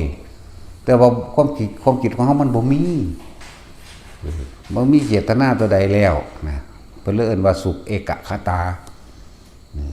นั่นแหละสั้นฝึกไปเรื่อย1กับ2ถ้าชินชำนาญดีแล้ว3มันก็สิเป็นไปเอง4มันก็เป็นไปเองดอกเฮาขอให้ทุกคนเฮ็ดให้ชำนาญในที่1นั่นแหละซะก่อนยืนเดินนั่งนอนท่าใดก็ได้นอนกอดเข่าก็ได้นอนแบบใดก็เอาเถอะเฮ็ดไปเถอะของเฮาเฮ็ดทดลองเบิดนั่นแหละหรือแม้กระทั่งการเล่นกับอาการปิติต่างๆสิเฮาก็ยังทดลองเบิดเฮ็ดเป็นตาเป็นเน้นเหมือนได้อันมันหมุนนี่ร่างกายมันหมุนนี่ขึ้นแมงถาดนี่เห็นบ่เขาส่งเข้ากันนี่ถาดที่เขาเอานี่ขึ้นนั่งเทิงนั่งหมุนอีหลีเว้ยควงลวงหมุนอยู่หั่นล่ะมันสิตกจนจับไว้จังซี่พุ่นตัวนั่นถาดนั่นเอาเลยวะบัดสิหยุดก็ใส่ความรู้สึกหยุดได้แน่ตัวนี้ก็รู้นะเว้ยเฮ็ดไปเบิดนั่นแล้วเอาฮอดกระโปตัวตะกี้มันมีอันมะพร้าวเขาตัดเครื่องน่ะไว้ตะถูแป้นศาลาตะกี้นั่นน่ะแต่ตัวนั้นก็ยังเอาตังขึ้นมาตั้งใส่ตัว หมุนคือบักคางตัวที่แรกมันดึกดักได้เข้าใจบ่นี่ถ้าเอาตังงบใช้มันขามันบ่ถึงพื้นพุ่นน่ะอธิบายปานนั้นสิบ่เข้าใจอยู่บ่ขาตั้งบ่ถึงพื้นดอกเพราะมะพร้าวมันหน่วยใหญ่อยู่ตะกี้เหยียบแล้วก็จับคือไว้จักว่านี่แล้วก็เบิ่งกระน้ำมันหมุนบ่นอนมันก็ค่อยหมุนปล่อยมือได้บัดนี่หมุนดีๆไว้แต่ว่าบ่วิน บ่วินบ่เมาแม่ว้ายเฮ็ดไปเบิดเด้ลองเคลื่อนไปจังซั่นสิม่วนหิวอยู่ผู้เดียวตัวธรรมดาบ่ หลวงปู่หลวงตาโอ้ยหมาสีแมงเด้จังใดมึงสิดีจากกู แล้วศูนย์แล้วเบิดคำสิเบา มีเบิดแล้วมวนสำตัวแกล้งเพิ่นเสยแล้ว แกล้งเพิ่นเสยเฮ็ดปายเล่นปายล่ะตอนกี่เป็นเน้นได้วันเฮ็ดเป็นตาเป็นเน้นบ่ได้แนวมื้อนี้แล้วเฮ็ดไปเบิดเป็นนั่นคือสอน แต่ละคนล่องฝึกเล่นแปลกๆกระดาษออกจากผ้าหรือเอาสิ่งของออกจากผ้าแม้กระทั่งเอาตัวเองออกได้แม้กระทั่งตัวเองจนถึงที่สุดว่าเอาตัวเองทะลุกำแพงได้เดินผ้าเสาไฟฟ้าก็ได้เสาไม้มื้อนี้ก็ได้เฮือนร้านได้หมดละแม้กระทั่งกำหนดตัวเองเพื่อจะไปอยู่อีกจุดใดที่ใดที่หนึ่งก็ได้ฝึกไปตั้งที่แรกต้องเอากระดาษออกจากผ้าพี่นี่จับวันล้วนแล้วถ้าเป็นการทรงฌานเจริญฌานล้วนแล้วถ้าเป็นการฝึกจิตล้วนแล้วถ้าเป็นการทรงอารมณ์มันเป็นกุศลนะจักบัดนี้จิตสิมีกำลังพวกนี้สิรู้ท่านความคิดแล้วเฮ็ดไปเถอะเล่นไปเรื่อยๆกระดาษออกจากผ้าแล้วเอาปากกาใหญ่ขึ้นเอาหมอนเอาท่อนไม้ไผ่หรือสุดท้ายแล้วเอาเองพุ่นละเฮ็ดตัวเองออกได้แล้วก็เริ่มเฮ็ดไปเรื่อยๆเฮ็ดแบบบ่ต้องเคร่งต้องเครียดมือหนึงก็เฮ็ดแน่เล็กๆน้อยๆไปนะกำหนดตนเองนี่ไปอยู่ในธรรมพุ่นจังซี่นะกำหนดตนเองไปอยู่หม่องใดหม่องหนึงนั่นแหละที่เฮาสิให้มันไปนั่นแหละสมมุติว่าเฮาสิไปทำดอกคับจังซี่แต่เฮาก็ลืมไปจักว่าบ่ได้คิดจ่อไปเด้ลืมไปล่ะเดี๋ยวมันก็เพิบไปเองดอกมันสิไปว่าเผลอนั่นแหละจักบ่แต่กลับมาก็เห็นเหมือนเดิมว่านี่แต่ทั้งสั้น เป็นนั่นคือให้ฝึกแนวมื้อนี้ก็ฝึกไว้เถอะสักวันหนึ่งพวกเจ้าสิจับจุดตัณหาแต่ของใดพวกเจ้าสิว่างเอาเองได้ดอกหลายๆอย่างนั่นแหละฝึกไปแล้วกลับเป็นนั่นคือให้คืบพระจังซี่นะนี่ก็คือเฮาจึงจักในวิธีของตนเองบ่แม่นแต่สิว่าคือพระเดี๋ยวมันสิพากันเอาไปเช็คพระมีของจริงของปลอมอยู่ละหามมันนั่งไปในทางนั้นอยู่ไปก็ดีก็เลยว่าพวกเจ้าทดลองกำลังจิตเจ้าของเองว่าสิมีอานุภาพบ่เด้อ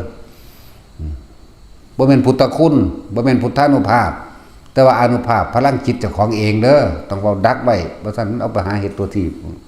ใส่ซื้อไว้จังซั่นจังซี่เหมือนเขาสวดคาถาหมากินข้มขืดกับว่าพุทธคุณโลดพุทธคุณหาแมงบ่มันสิเป็นจังซั่นจักว่าล่ะพุทธคุณก็ไล่เบิ่งอิติปิโสภควาพุทธคุณก็คือเพิ่นเพี้ยน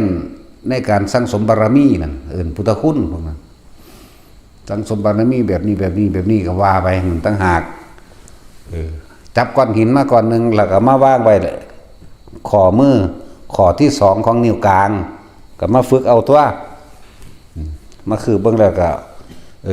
เอาถ้าบ่จักแนวคิดก็นะโมพุทธัสสะก็จับก้อนหินมานะโมพุทธัสสะมาวางป๊อกไว้นี่วางไว้กลางของมือนี่พวกฝึกอยู่นี่ก็สิพอบอกกันเป็นอยู่ดอกมั้งหรือพากันฝึกหาแมงบ่บ่นี่ดาวพระเด้นี่บ่แม่นพระดอกว่าดาวมูนี่ ดาวแมงเบิดนั่นแหละวางไว้กลางนี่คืบเล่นตัวบัดนี้ถ้ากำลังจิตแต่ของดีหรือแบบใดมันสิคืบบ่ถึงจากบัดนี้มันสิคืบบ่ถึงมันสิลัดลดลงมาเป็นข้อนึงพุ่นล่ะหรือบางที่มันคืบนึงผู้กำลังจิตที่ดีแล้วตั้งมั่นแล้วบ่จักว่าสูงดอกมันสิหลงตัวเองสิจิตตั้งมั่นดีแล้วนี่เฮาคือไปปุ๊บคือตั้งแต่กระสร้างมาตกคันนี่มือนี่ตั้งที่มันอยู่นี่ยับลงมาอีกมันก็ถอยลงมาอีกเลยมันแปลกประหลาดอยู่เด้นั่นแหละให้ฝึกให้เล่นแนวมันนี่สิว่าลิดๆเด็ดๆก็บ่ต้องไปว่าอันดอกมันบ่แล้วคำเข้าดอกลิดเด็ดก็เลยเนาะบ่ให้สะออนบ่ให้ไปหลงไหลบ่ให้ไปยึดติดฝึกแล้วมันสิจับเงื่อนจับสนจับ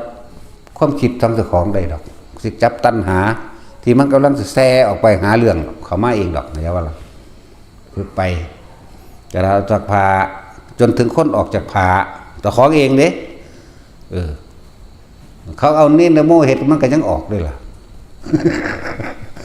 บ่แม่นนินโมออกผู้เฮ็ดผู้เด้เข้าใจบ่ผากอีว่ามันผืนใหญ่เนาะเขาก็เอาพับคือกันแล้วก็เอากระดาษพับเข้าใจบ่นี่พวกเฮ็ดแล้วนั่นน่ะเขาก็เอามันนอนแล้วเขาก็กิ่งมันไปมันก็กิ่งมันออกมามันก็ออกมาอีหลีไว้แต่ว่ามันโตมันเด้พวกเขาเฮ็ดพุ่นเด้คือจังพวกเฮาเป็นผู้พันฝ่ายเองผู้นี้ได้อันนั้นก็เปรียบซะว่ามันเป็นคือปากกาซะไปเอามันพลิกเข้าไปกิ่งเข้าไปนั่นจังซี่นั่นแหละมันก็ฝึกตนเองออกเองตัวบัดนี้มันสิจับจุดได้ดอก มันสิจับได้สิใช้ประโยชน์หยังแบบใดก็ได้ใช่ป่ะล่ะนั่นแหละเฮ็ดไปมื้อนี้การคืบมื้อนี้อธิษฐานว่าเจ้าของสิมีกำลังจิตตั้งมั่นบ่จับก้อนหินมาเนี่ยวางปรับสโลดอย่าไปคิดอย่าไปเสกเด้เสกกันปวงเบิดนั่นแหละเนาะจักปวงบ่ จับก้อนหินมาน่ะวางปอกใส่โลดคืบใส่โลดผู้ใดบ่เป็นก็มาฝึกเอาของละลิ่นเฮาเยอะแยะอยู่นี่เพราะอยากเห็นผีกับจีปีเสคิก็ได้เด้อรับตาลงว่าจีปีเสคิเดี๋ยวมันปึงเบิ่งตำหน้าเองดอก เห็นผีเสียงผีได้ทั้งนั้นอนุญาตเอาเลยเฮ็ดโลดเป็นบ้ามากกับมีสีธัญญารองรับอยู่ดอกเนาะตาสิน ตาสินคนย่านผีย่านชื่อได้แม้กระทั่งค่ำนี่ไหมบัดนี้เพิ่นไปกรีดยาง เพิ่นบ่อยากชื่อคำว่ากีปีเซกิแกะกีปีเซกิว่าซั่นห่วยท่านผู้ว่าใส่ด่ากูเห็นจังได๋ดอก โอ้ยผู้อื่นเขาอยากได้เขาอยากว่าจังได๋เห็นผี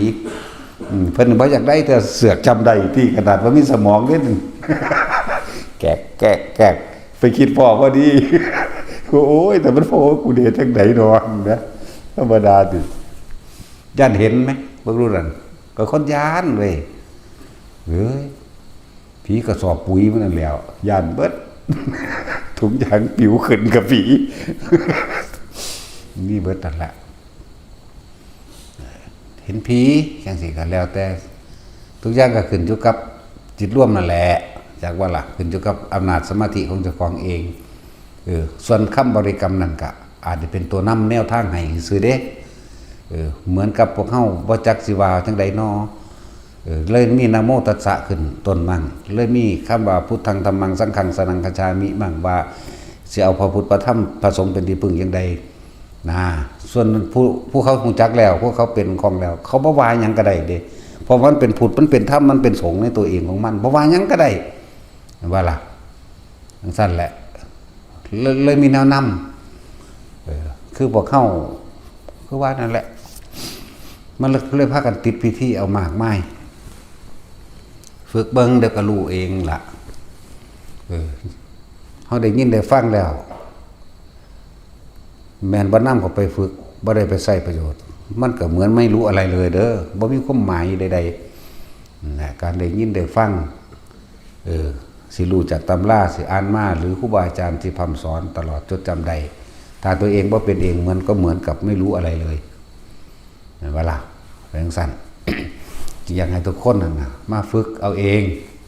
แม้กระทั่งว่าสมาธิรักษาโรคก็อาศัยกำลังจิตกำลังฌานและอาการกำลังของปิตินั่นแหละมันสิรักษาโรคของเจ้าของเองเริ่มต้นแรกตั้งแต่มันเย็นนวงๆเข้าไปในหัวนี้หรือเนิบนาบในหัวบนหัวนี้หรือบางที่แช่ลงมาระหว่างสมองพวกคือโรคพวกเกี่ยวกับไม่เกณฑ์พวกเกี่ยวกับสมองตีบหรือไขมันอุดตันในสมองกระสังมันจะค่อยๆคลายออกไปเองดอกมาฝึกเอาส่วนโรคอย่างที่เป็นเกี่ยวกับมะเร็งตับมะเร็งปอดมะเร็งไตลำไส้ใหญ่หน่อยยังกระสังก็เอาอาการปิติที่เป็นอาการพารณาปิติออกมาเฮ็ดให้แขนโยกแขนสั่นแล้วมันสิสะเทือนเข้าไปเบิดในโครงสร้างร่างกายตัวนี้แหละแต่มาฝึกเอาอันเว้าไปจังซี่ผู้เขาทดลองโดยตัวเขาเองก็มีเขาก็เฮ็ดเป็นอยู่แต่ว่าผู้บ่ทันได้แม้กระทั่งปฐมฌานถามเอายอดเลยก็มีรักษาโรคกันเป็นไงเหมือนว่าซั่นจังซี่ก็มีมาฝึกซะก่อนคาถารักษาโรคเป็นยังไงก็มีบ่มีคาถา บ่มีบ่ได้ท่องดอกเพียงเป่าบ่แม่นแบบนั้นดอกตัวเองต้องมาฝึกเอาเองตัวนั่นแหละอาสาพวกนั้นนี่ก็ผู้ใดบ่ทันได้เป็นก็ไปหาเมสซี่หน่อยเมสซี่คูณมันน้อยก็เลยเอิ้นเมสซี่หน่อย ก็ไปให้เพิ่นแนะนำเทคนิคให้ตัวผู้ใดบ่ทันได้เป็นอยู่นี่เด้อคืออนุญาตให้บอกหมู่ได้บอกหมู่เฮ็ดแต่นั้นนี่ บางที่เขาเว้ากันพวกประสาทเหมือนกันสิเว้ากันเข้าใจเพราะประสาทกับประสาทเว้ากันได้กับเฮาแต่เห็นว่าเป็น2-3 นาทีเนาะอีหาอีประสาทโดนเด้ เอาประสาทให้ด่าไปโลดเด้บาทนี่นี่ไปพูดไปฝึกแล้วพูดนั้นพูดนี่ไปเลยโลดเด้บาท อย่างสั่นเด้อนั่นแหละผู้ใดอยากฝึกแล้วเรานี่ก็ไปฝึกกับเพิ่นพวกฝ่ายผู้หญิงเริ่มต้นแรกด้วยการทำทรงฌานโดยปฐมฌานผู้ใดบ่ท่านจับจุดอนุโลมได้เลยก็ไปให้พวกนั้นคู่ปุ่งอีปุ่งแล้วก็อีเกียดังวี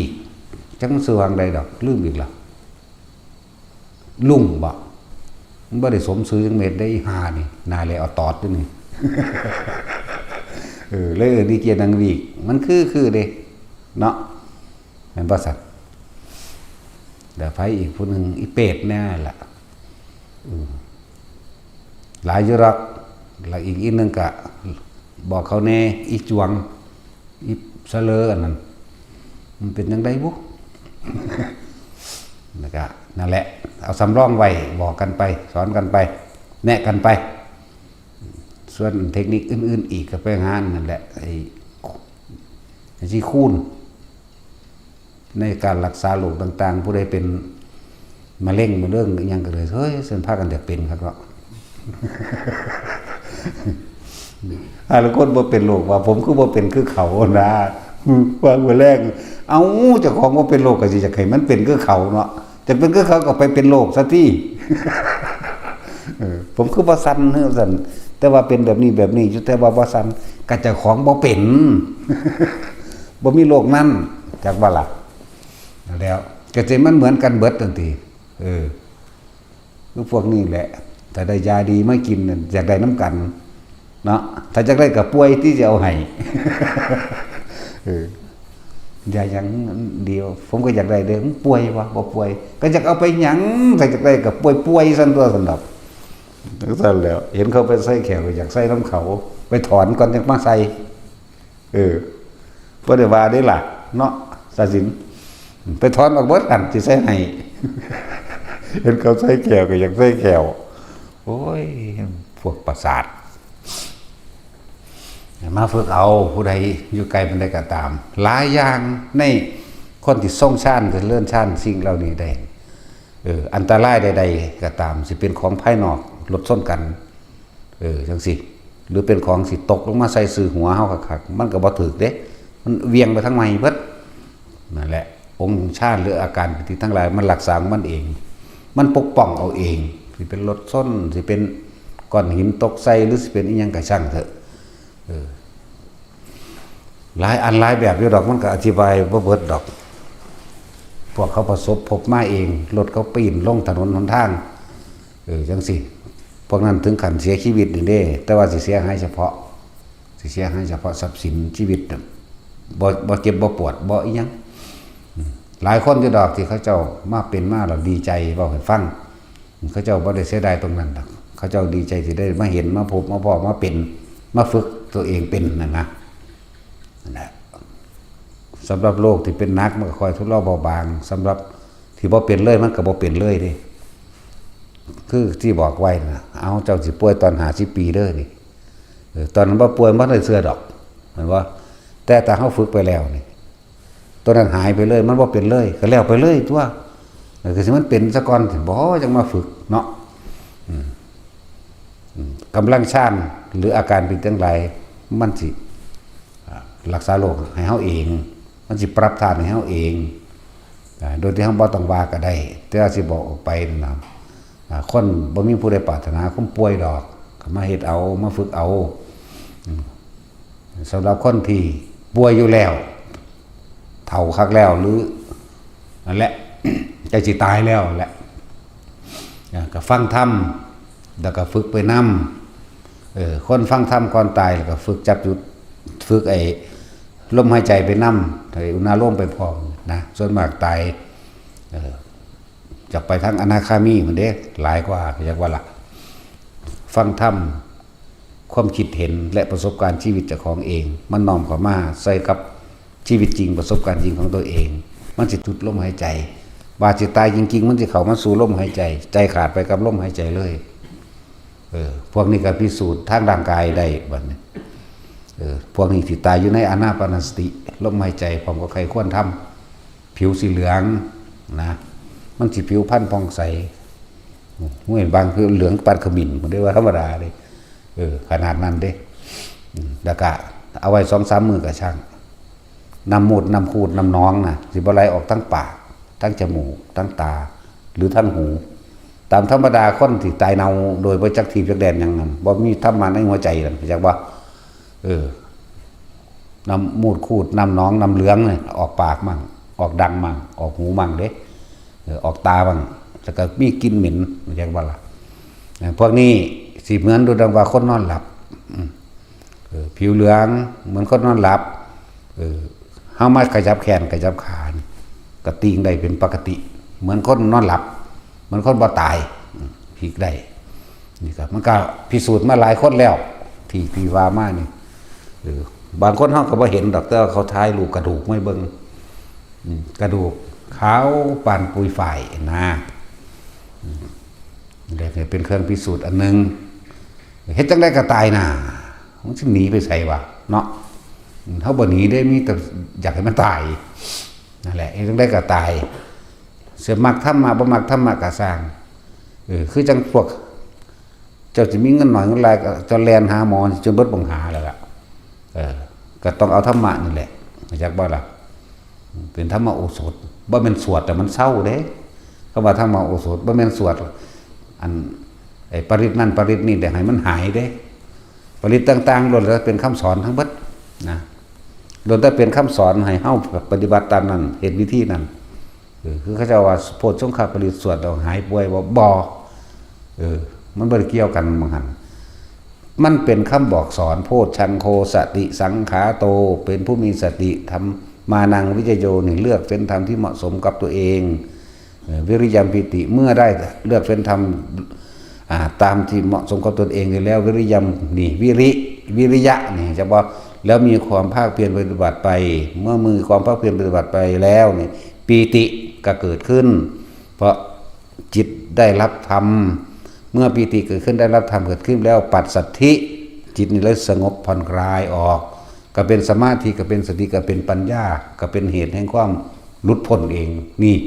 โพชังโกสติสังกโตธรรมนังวิจถาวิริยมปีติปัสสัทธิโพชังคาจตถาปเรสมาธิเปขะโพชังคาจตถาปเรสมาธิเปขะนั่นแหละเป็นหนทางให้สัตว์ทั้งหลายสัตว์เตสัพพทัสสนามุนสัมปตาภาวิตาภังลุยกตาสังบัตติอภิญญายะนิพพานายะจากโพธิญาณเป็นความรู้ยิ่งเป็นความรู้ดีเป็นความรู้ถึงความดับนี่ตั้งหากมันเป็นคำสอนเด้อเมื่อว่ามันไปสวดแล้วเอาอะไรใส่น้ำไปสะหดกันมันสักเลยพวกมันเกินไข่กันเนาะนั่นแหละนั่นเป็นคำสอนเป็นวิธีทำแต่เราต้องทำเอาเองนี่พวกถามว่าสวดอันนั้นอันนี้เราเศร้าบ่ตายคือเราเนาะเพราะว่าผู้แรกที่เพิ่นบอกเข้ามาเพิ่นก็ตายก่อนเฮาตะโดนแล้วคือพระพุทธเจ้าแม่นบ่แน่จังซั่นได้ล่ะธรรมโมคคัลลาภาษาลิบุตรมื้อนี้เพิ่นก็สวดอยู่แต่ว่าเพิ่นสวดบอกกันเพิ่นเตือนสติกันได้นั่นน่ะเพิ่นเตือนสติกันสมัยหนึงพุทธเจ้าเฮาเพิ่นก็ป่วยเพิ่นก็บอกให้พระโมคคัลลาสวดให้ฟังแหน่นั่นแม่นว่าล่ะหยังละลืมละพระโมคคัลลาก็สวดให้ฟังเพิ่นก็ไข้ควรนี่เป็นหน้าที่จริงเพิ่นบ่ว่าบ่ให้ผู้ใดสวดก็ได้แต่ว่าเพิ่นอยากให้สาวกนำไปจักว่าล่ะนำไปสืบทอดกันบอกต่อกันเพื่อให้ปฏิบัติตามต่างหากจังซั่นแล้ว บ่แม่นสวดใส่น้ำมนต์ใส่น้ำแล้วเอาไปหดใส่กันมันสักตายหนาว เนี่ยก็อีกอย่างนึงเรื่องนึงที่เขาพากันนั่นนี่อยู่แต่คนใดที่สวดคำสอนพระพุทธเจ้าสวดมนต์นั่นแหละจิตใจเขาอยู่ในเป็นสิ่งสังสมกุศลได้ก่อนจากบ่แล้วเขาบ่ได้สวดเอาขลังเขาบ่ได้สวดเอาอีหยังดอกจิตใจตัวนี้สิเป็นการสร้างสมสิ่งที่มันเป็นกุศลมันสิบ่คิดไปหาสิ่งที่เป็นอกุศลบ่ไปอยากดีอยากขายดีลั่นฟันแทงกับไผจากบ่ล่ะบ่คิดอยากได้อยากดีอยากมีอยากนั่นกับไผดอก จิตมันเลยเป็นปฐมฌานได้เหมือนกันเรียกว่าล่ะวิตกก็คือการสวดมนต์นี่เอง วิจารณ์ก็สวดไปเรื่อยนั่นแหละย่างๆจะแบกไปแนวไปเห็นแนวอื่นบางพวกเฮาทำวัดอยู่นี่อาการปิติเกิดบ่ซั่นนั้นแล้วมันก็ส่งอารมณ์มันเป็นกุศลหรือทรงฌานโดยปฐมฌานเบิดนั่นแหละเข้าใจว่าล่ะที่พวกเฮาสวดมนต์ทำวัดอยู่นี่ปิติอย่างใดอย่างหนึ่งเกิดขึ้นบางทีมันหยุดกึกก็มีบางทีมันไหก็มีบางทีมันขนขิ้งลูกวูบวาบก็มีเนาะหลายอะไรอย่างดอกล้วนแล้วแต่เป็นสิ่งที่เฮ็ดให้เฮาเกิดความปัสสัทธินั่นแหละจังว่าถ้าพวกเฮายินดีพวกเฮาพอใจในการฟังธรรมในการปฏิบัติธรรมแล้วนี่นัตถิฉันทสหานินี่สร้างความพอใจในการมาฝึกหัดปฏิบัติพอใจแล้วกันนัตถิธรรมเทศนายะหานิการฟังธรรมธรรมเทศนายะมือพอใจในการฟังวิริยัตสหานิกับเผาเพียรพยายามไปเห็นบ่ซั่นวิปัสสนายะหานิเพราะทุกคนต้องเป็นไปตามความจริงอย่างนี้อย่างเดียวสัตว์ทั้งหลายเกิดมาตายเท่านั้นนี่คือความจริงวิปัสสนายะหานิสมาธิทัสสะหานิเมื่อมันลงจิตดีแล้วมันก็จิตตั้งมั่นเมื่อมันตั้งมั่นดีแล้วมันก็เป็นวิมุตติญาหานิแต่ก็เป็นนัตถิทวานัตถิรวานัตถิอภุตังนัตถิเวคายิตตังระงับเวทนาความรู้สึกทั้งใจของเขาเองโดยพอใจกับไม่พอใจไม่เกิดขึ้นเหมือนบ้านนั่นแหละมันก็วิมุตติญาหานิเหมือนเก่าตัวเรื่องบ้านนัตถิทวานัตถิรวานัตถิอภุตังนัตถิเวคายิตตังนี่นัตถิพยาวัตตมโนนี่นัตถิอปฏิสังขารุเปขาจากบ้านความว่างอันหาประมาณมาได้อปฏิอัปปมาโนนั่นแหละสังขารุเปขานี่รู้เท่าทันความคิดนึกปรุงแต่งทั้งหลายก็ต้องอาศัยพวกนี้แต่ว่าล่ะแล้วนี่คือมหาธารณะก็เลยเป็นสาธารณะสำหรับทุกๆคนสามารถนำไปปฏิบัติได้หลายแบบหลายกันพวกพุ่มเทวดาหรือลูกขะเทวดามักอันนี้จากบ้านนี่จากพุ่มบ่จากลูกขะบ่นั่นแหละมักแม้กระทั่งอากาศเทวดาก็มาขอฟังเรื่อยๆอธิบายตัวนี้ให้ฟังแหน่เนี่ยเขาก็เลยอธิบายแล้วหรือพวกใดยังว่าเขาก็บ่ค่อยเบาถ้าเที่ยงไปแล้วจะเข้าไปหาหลวงพ่ออยากว่าล่ะมันพอสินั่งโคโมอยู่กะสร้างอย่าไปถามนั่นถามนี่หลายจนถึงบ่าย3สิลงมาเองเด้อนั่นแหละบ่จะเข้าไปแต่เข้าไปคุดแล้วบ่แม่นจะเข้าไปหายังได้ก็เข้าไปเด้โว้เพ่เห็นว่าเป็นบ้าทรงเมื่อแล้วนั้นจะเป็นนักสั่นอีหลีเด้บอกกันตอนนั้นเลยพวกนี้ก็เลยพวกอุปถากตะกูนี่แหละว่ามันแนวอื่นเด้ว่ามันไปดูแลรักษาเด้ถากฐานกูมันนี่แล้วมื้อนี้แหละบอกระเบียบกันไปนี่เลยเว้ยเล่นต้นก็บอกมูเลยบักหานี่ก็เลยดาพรดอกลูกบักหานี่พระนั่นแหละแต่เฮาเอิ้นเนาะแต่เฮาเอิ้นเน้นจังซั่นแหละบอกกันไว้นั่นเด้อเว้ยจะเข้าไปเคาะปึ้งๆปังๆแล้วก็ไปทั่วทีบหลายแบบนั่นแหละเอาสมาทานจมแล้วบาดนี้